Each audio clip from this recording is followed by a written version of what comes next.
So, today we are tackling what is, for so many people, the single largest and frankly most painful financial drain in the state, the New Jersey property tax bill. Mm-hmm. Welcome back to the deep dive. We're taking your source material, in this case, some really insightful strategic material from NJ Realtor Patrick Rumor, and our goal is to turn that feeling of resignation into an actual strategy. Yeah, this is all about challenging the status quo. We're really focusing on that moment, and you know what I'm talking about. That sort of mathematical nausea you feel when you open the tax bill. Right. And look, for a lot of listeners, talking about a $30,000 tax bill might sound extreme, but for so many residents of the Garden State, that number is, well, it's an unfortunate reality. The whole mission here really is to challenge that assumption that high property taxes are just an unavoidable fact of life in New Jersey. That it is what it is mindset. Exactly. That resignation is costing homeowners hundreds of thousands of dollars. It's a voluntary financial surrender. It is. And the source material is great because it has this really down-to-earth conversational tone. It's like a friendly wake-up call. Yeah. It just immediately invites you to shift your thinking and realize New Jersey is not one uniform tax environment. He calls it a complex patchwork of municipalities.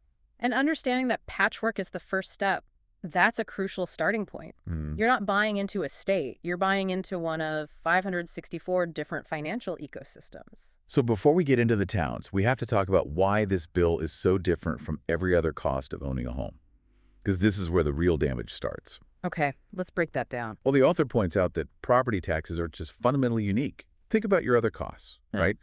The mortgage, for instance, the principal and interest. It's painful, but it builds equity, and eventually it disappears. Right, you pay it off. You pay it off. Insurance, utilities. They fluctuate. They provide a direct service.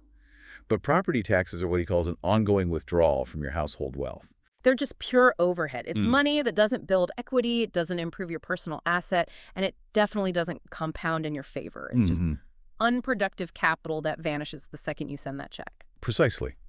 And what's so fascinating is the psychological disconnect. I mean, you'll analyze a $30,000 contribution to your retirement account down to the penny. Oh, for sure. Every fee, every projection. But that same level of financial scrutiny almost never gets applied to a $30,000 tax bill, which is a guaranteed annual loss. The scrutiny just doesn't match the severity of the drain. So let's visualize that drain.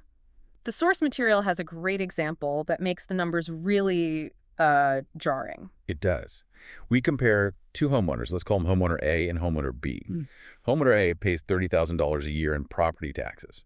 A very common number in some towns. And homeowner B, who lives in a comparable home but in a more tax-efficient town, pays $18,000 a year.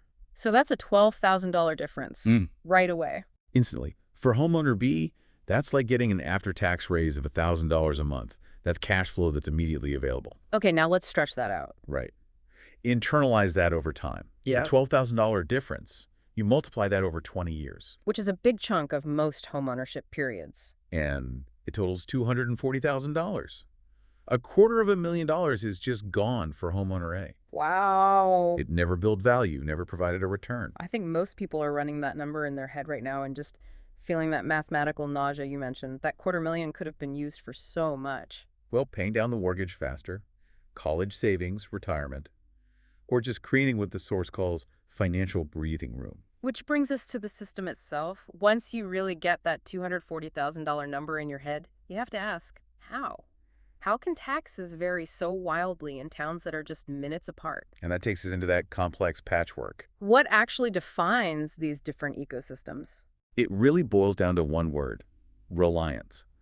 The main reason for the variance is how much a town relies on commercial tax revenue versus residential taxes to fund its services, especially the schools. That makes sense. If a town has a huge corporate park or a giant mall. A non-residential tax base. Right. They have other funding sources. They don't have to hit the homeowners quite as hard. Absolutely.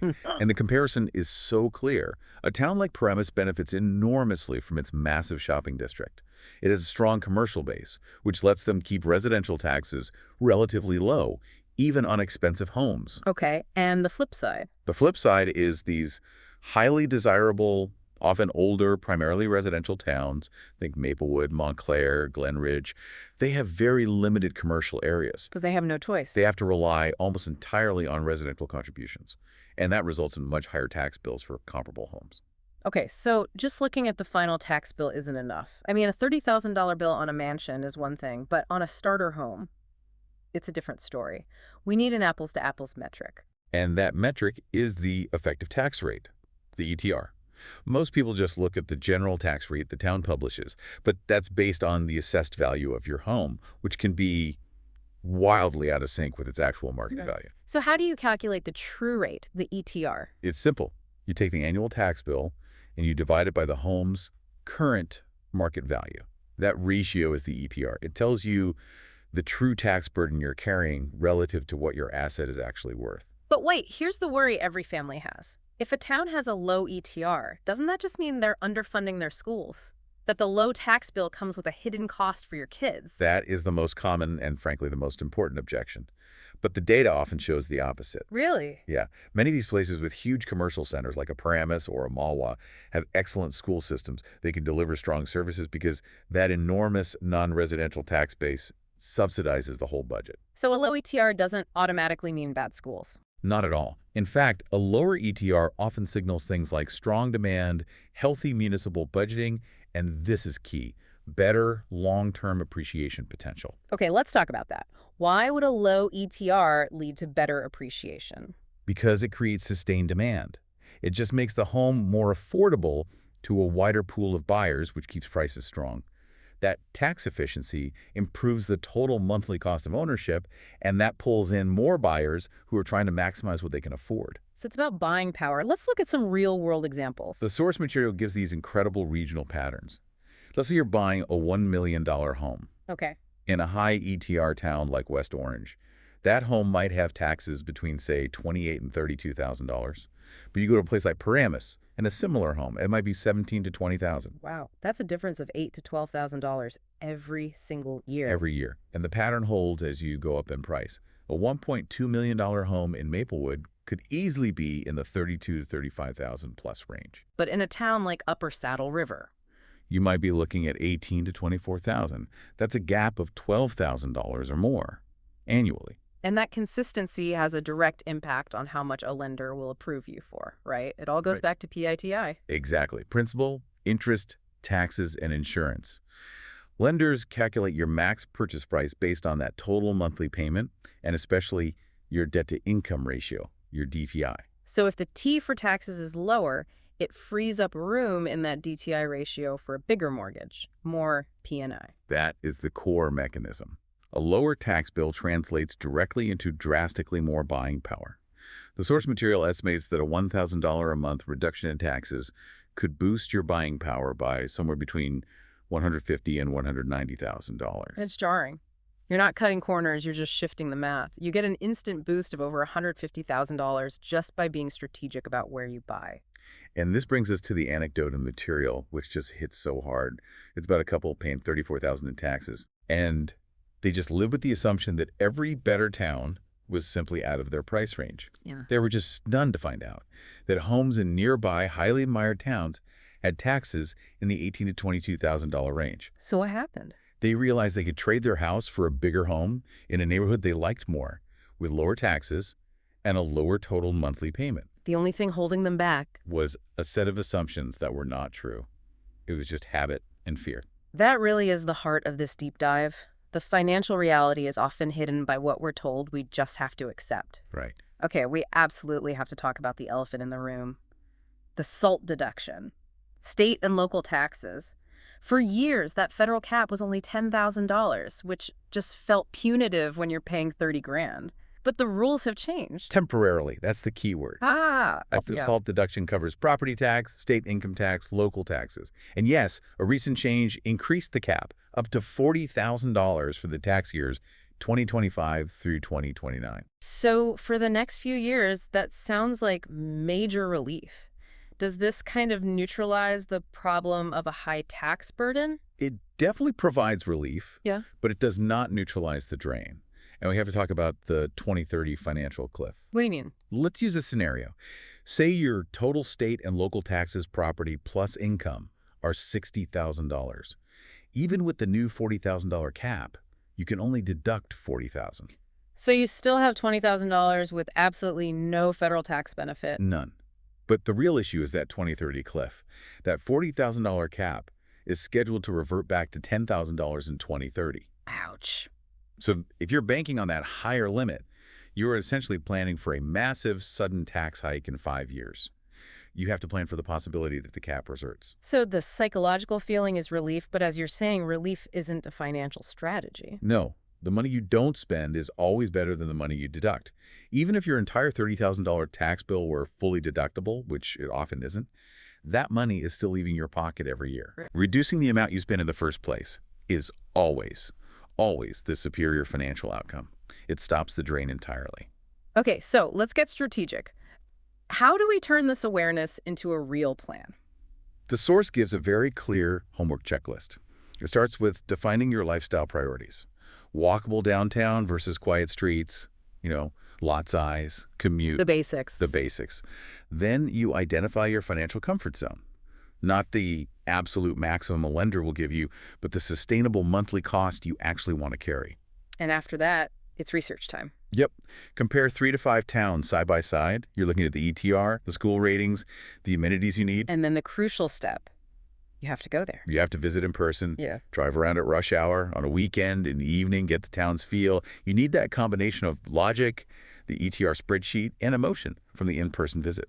So let's circle back to that $240,000 loss figure, but let's look at it as an opportunity. What happens if you move to a lower tax town and you deliberately repurpose that saving? That is the whole point.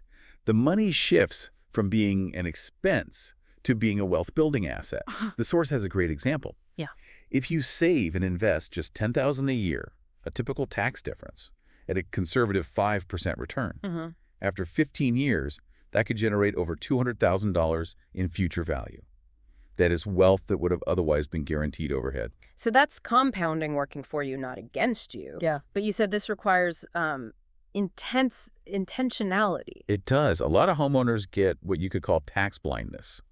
When that pressure is finally released, the savings just get absorbed by lifestyle creep. Right. That $1,000 a month just disappears into better restaurants or more vacations. Something. Disappearing money. How do you stop that? What are the specific steps? The path from the bonus material is very clear. First, know the exact number. Is it $950 a month? Acknowledge that specific amount. Second, build up your emergency fund. That's critical. Third, pay off any high-interest debt immediately. Avoiding 20% interest on a credit card is a guaranteed return on your new raise. And then the golden rule of building wealth. Pay yourself first. Automate the savings. Direct that $1,000 a month straight into your investment accounts before it even hits your checking account. That's how you guarantee your strategic move turns into real compounding progress. And just a quick final insight for anyone who's currently in a high-tax town and thinking about selling. It's doable, but you need a strategy. Absolutely. Your pricing has to make sense given the high annual cost to carry the home. Yeah. And your presentation, the staging, the photos, it all has to be top-notch because buyers today are so educated and so tax-sensitive. You have to find the buyer who values the lifestyle of your town enough to outweigh those higher taxes. Which means you need someone who knows how to position the home competitively and really sell the town's unique appeal. This has been an incredibly insightful deep dive. I mean, the core message is so clear.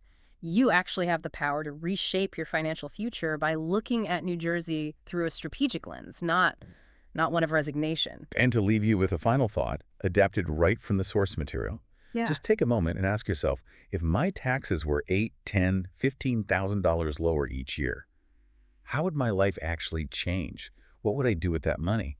That really shifts the thinking from regret about the past to real clarity for the future. We do want to remind you that all the examples and figures we talked about are for educational purposes only. Before you take any major financial action, please consult with licensed professionals, a CPA, a financial advisor, a mortgage professional, an attorney. Use this as a guide to ask the right questions, but always rely on qualified pros for advice that's tailored to your exact situation.